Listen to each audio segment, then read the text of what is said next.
This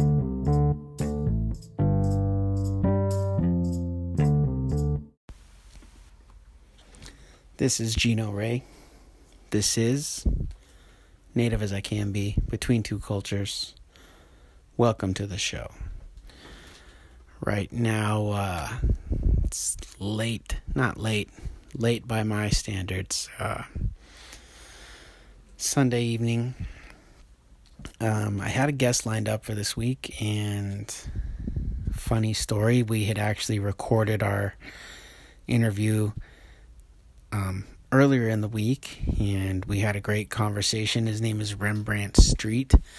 He's a Shoshone Paiute who grew up on a Navajo reservation, and he contacted me kind of out of the clear blue sky, said he likes the podcast, and he kind of just discovered it on his own, and said he had wanted to do something similar, so he found mine and asked if he could be a part, and I said sure. So we had a great conversation actually, and went to wrap it up and say thanks, and realized I had not been recording the entire time. So that was fun. That was a fun discovery to make.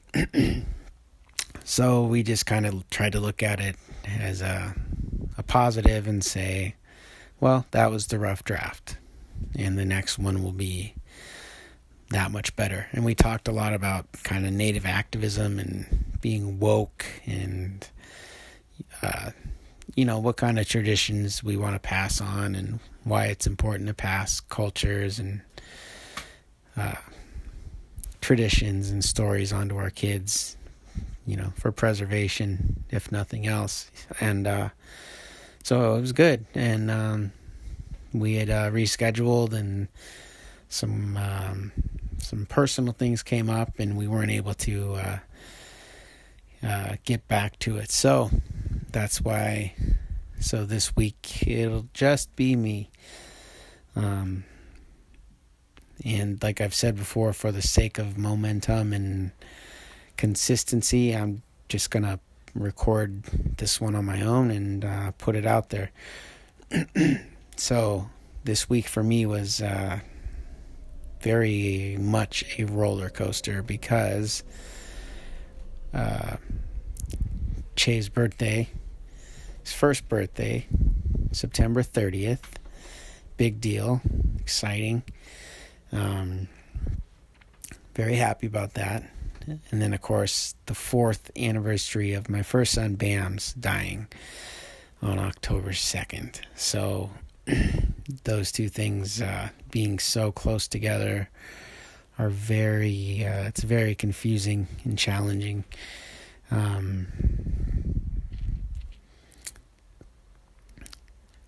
Che's birthday was great. We had a thing at this place called Laurelwood Brewing Company, I think, on Sandy Boulevard, and he got to do the smash cake thing, and Laura had her aunt and her sister and brother-in-law and her mom and some former co-workers and some friends, and I had my sister Jen and her husband Sam and my cousin Noriko, and by the way, my cousin Noriko has his own podcast called What's More Metal, which you should go check out. Super funny. He is a one-time winner of Portland's Funniest Person, which is nothing to sneeze at. There's a lot of good comedians in Portland. It's got a great stand-up scene here in Portland. So Noriko Ott, go check him out. Find him. You haven't lived till you heard his mattress ranch joke. But anyway, so yeah, the party was great. He got to do the smash cake thing and get covered in goo, and there was tacos, and it was just fun. And it's just good to be around people and see how many people care about you and your kid.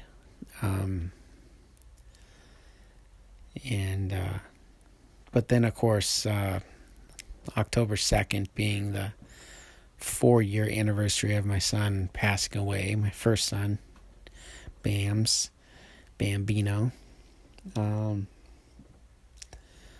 So October 1st was really when it hit me hard this year. And I have a little plaster mold of Bams and me holding hands that they took right before he passed away, a couple days or the day before. And it sits on my dresser. And, I just was looking at that. And then I have his urn that was sitting there. And just kind of looking at those. And then I started watching videos that I had made about him and that he was in. And, I just kind of broke down. And luckily Laura was here for comfort. And but I was thinking about it, like it didn't hit me as hard the year before. And I think the reason being that we had just brought Chaveo home from the hospital, the day before. And there wasn't really time to be sad. We have a couple-day-old baby at the house that needs everything we got at the time. And so I didn't have that much impact. But something about this year, and I don't know if it's because of Chaveo's birthday, his 1-year birthday, but it just hit me hard, man.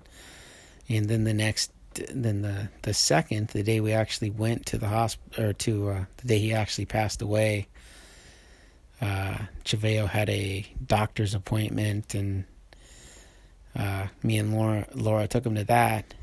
And, traffic was just bad both ways, and I didn't even want to get out of bed. Like, I was in that much of a funk over the anniversary. And I don't know if I said 10 words that whole doctor's appointment. I just wasn't there. I was not into it. I didn't want to be there. And I certainly didn't want to go to work afterwards, but I did. And of course, one of the guys at work, first time he sees me all day, says, "Man, you look like shit."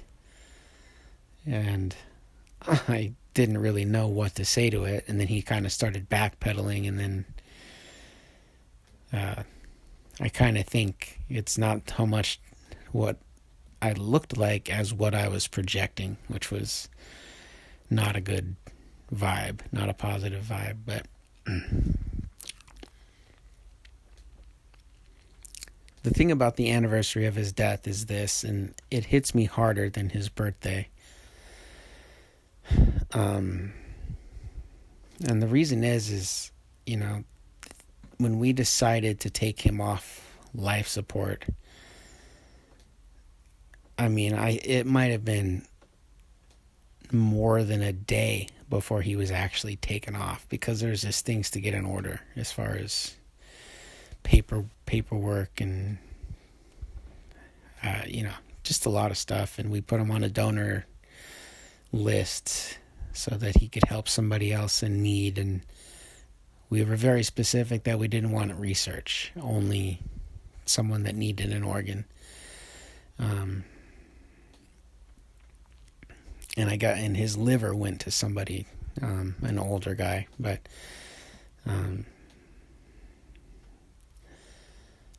the anniversary hits me so hard because I remember his last days so well.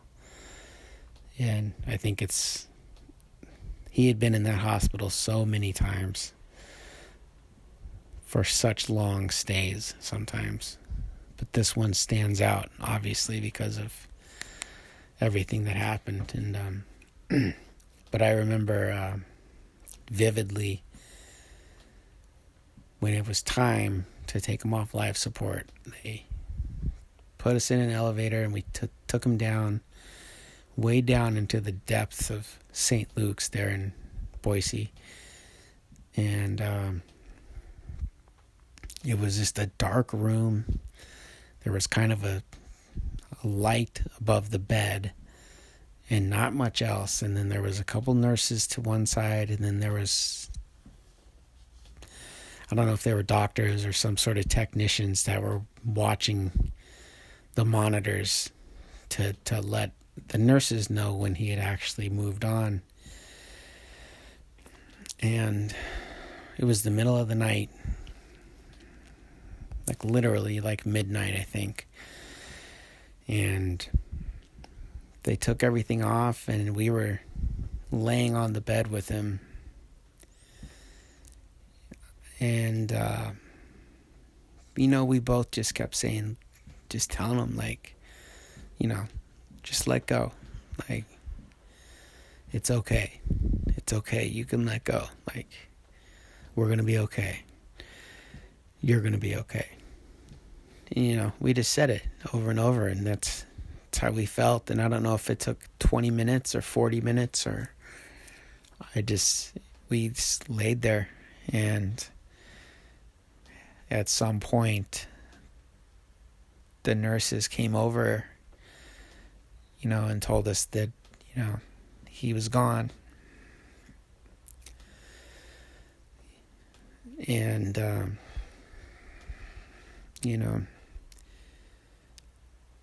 I hope nobody ever has to go through this, like, to lay there and just listen to someone's life just beep away.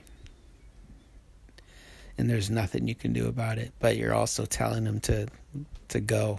I mean, it's such a difficult experience, and it's hard, man. It's upsetting. And so anyways,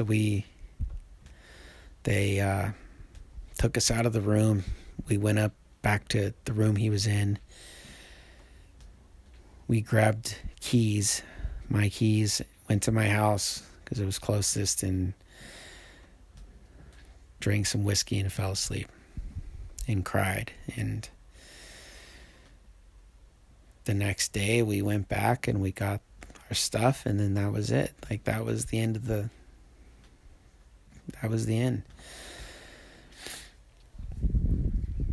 So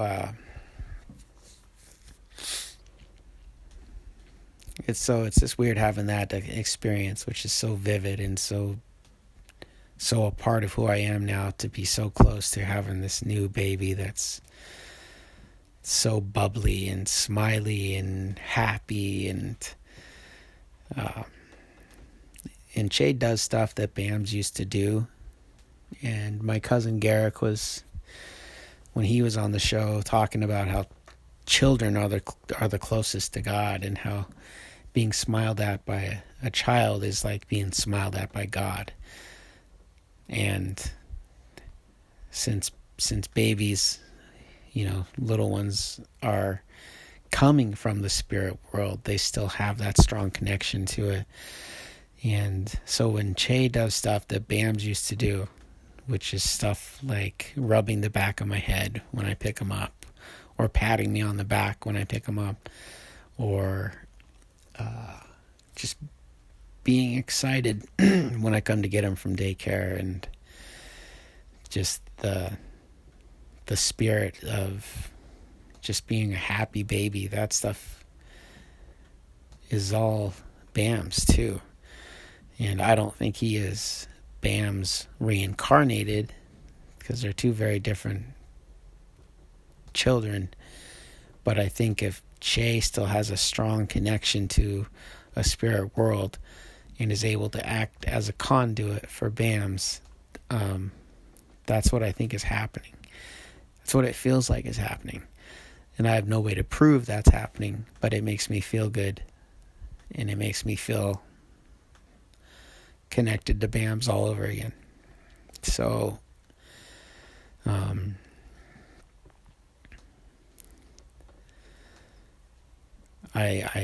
I like that feeling, and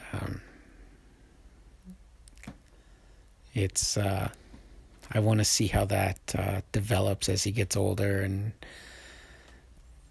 possibly loses that connection, or it starts to fade, or I think it just happens to everybody. The older you get, you seem to lose that connection. Some people maintain it, but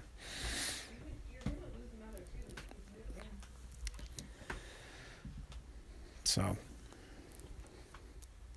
that was my week, and I'm bumming about losing the episode, but hoping to regain it. We've got Laura's trying to get me connected with somebody to talk about adoption, which I think is a good fit for this podcast.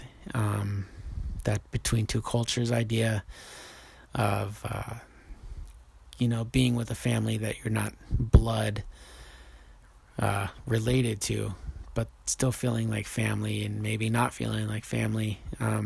My little brother is adopted, and he feels like my little brother. He doesn't feel like my adopted little brother. But I don't know. I don't know if he feels like he's the adopted little brother, or if he just feels like my little brother. I don't know. I guess that's a question maybe I should ask him. And then, of course, my mom gave up. I don't know if that's the right way to put it. Placed my oldest brother, Bill, up for adoption. And we only just recently got in contact with him. So there's, I don't know, maybe there's people closer to home I should be talking to. But I definitely want to talk to her, to Laura's friend, and because hers is dealing with transracial adoption. So that definitely fits with the podcast. So there's some good things on the horizon, some interesting things. I'm finding out as I'm doing this that there's no such thing as overnight successes, and the people that have made it in their various industries have been working at it, and